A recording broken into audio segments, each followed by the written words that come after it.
I got so much motherfucking design on right now. Break it down, bring it back, make it clap. I got 3 old thoughts, new block, wear that thing. Bitches on my line, and you know. Hai, assalamualaikum warahmatullahi wabarakatuh. Kembali lagi bersama saya Zahra. Nah, di video kali ini Zahra akan membahas mengenai karya sastra angkatan 66 dan angkatan 80-an. Selamat menyaksikan. Lahirnya angkatan 66 ini didahului adanya kemulut dalam segala bidang kehidupan di Indonesia yang disebabkan ulah teror politik yang dilakukan PKI dan ormas-ormas yang bernaung di bawahnya. Nama angkatan 66 dikemukakan oleh HB Jasin karena diberi nama sastra HB Jasin. Angkatan 66 ini muncul di tengah-tengah keadaan politik bangsa Indonesia yang sedang kacau karena adanya teror dari PKI. Angkatan ini sering juga disebut dengan Angkatan Kontemporer dan Angkatan Laut Manifest. Angkatan ini ditandai dengan terbitnya majalah sastra Horizon, pimpinan Mokhtar Lubis. Semangat avant-garde sangat menonjol pada angkatan ini. Banyak karya sastra di angkatan ini yang sangat beragam dalam aliran sastra. Karakteristik angkatan 66 ada dua, yaitu yang pertama struktur estetik. Yang pertama ialah gaya epik atau bercerita. Yang kedua gaya mantra, mulai tampak dalam balada-balada. Yang ketiga gaya ulangan atau paralelisme, mulai berkembang. Yang keempat ialah gaya puisi liris, pada umumnya masih meneruskan gaya angkatan laut 45. Yang kedua ialah struktur ekstra estetik. Yang pertama, sesuai dengan sejarah nasional, tema utama dalam angkatan 66 adalah perlawanan terhadap tirani pemerintah Orde Lama. Yang kedua, tema kemuraman karena menggambarkan hidup yang penuh penderitaan. Yang ketiga, sajak-sajak yang mengungkapkan masalah-masalah sosial seperti kemiskinan yang tinggi antara kaya dan miskin, dan kesejahteraan yang tidak merata. Yang keempat ialah cerita-cerita rakyat menjadi tema-tema balada.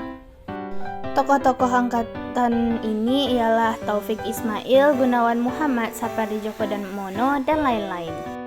Di sini saya mengambil contoh karya yang berjudul Dukamu Abadi, yang merupakan salah satu karya Sutarji Kazum Bahri yang menunjukkan sentuhan emosional yang mendalam. Dukamu yang abadi mengisyaratkan beban kesedihan yang berkepanjangan, yang mungkin merujuk pada keterikatan emosional yang mendalam terhadap sesuatu atau seseorang yang telah hilang. Ini merupakan puisi yang mendalam tentang kesedihan yang abadi.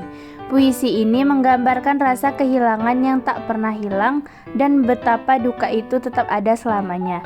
Ia menyoroti kesedihan yang tidak reda walaupun waktu berlalu, menekankan bahwa kesedihan itu terus ada dan bekas emosional dari kehilangan itu tidak pernah pudar.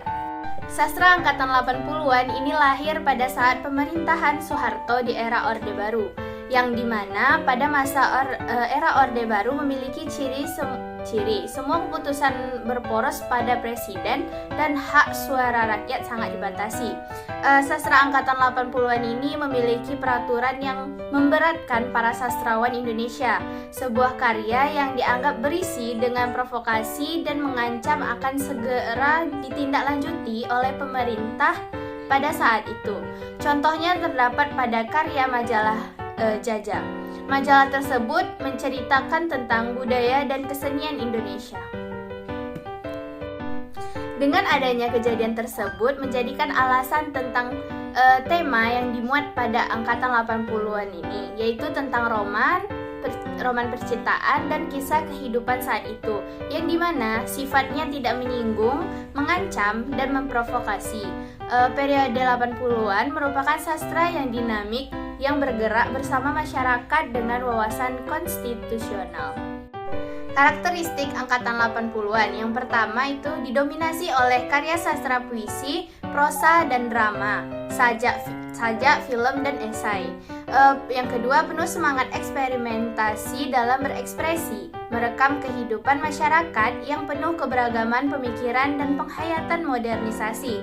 Yang ketiga, muncul para pembaru sastra Indonesia dengan karya-karyanya yang unik dan segar. Yang keempat, puisi yang dihasilkan bercorak spiritual religius, misalnya Ku Bakar Cintaku karya Emba Ainun Najib. Yang kelima, pada sajak cenderung mengangkat tema tentang ketuhanan dan mistikisme. Yang keenam, para sastrawan menggunakan konsep improvisasi. Berikut adalah tokoh-tokoh pada angkatan 80-an. Yang pertama ada Hari Wijaya, Margate, El-Hadini, dan banyak lagi. Contoh karya sastra pada angkatan ini ialah berjudul Lupus, yang merupakan sebuah serial novel remaja yang ditulis oleh Hilman Hariwijaya atau lebih dikenal dengan nama samarannya Hilman.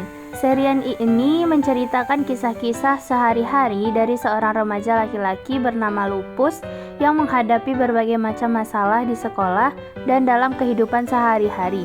Lupus digambarkan sebagai karakter yang kocak dan penuh keunikan.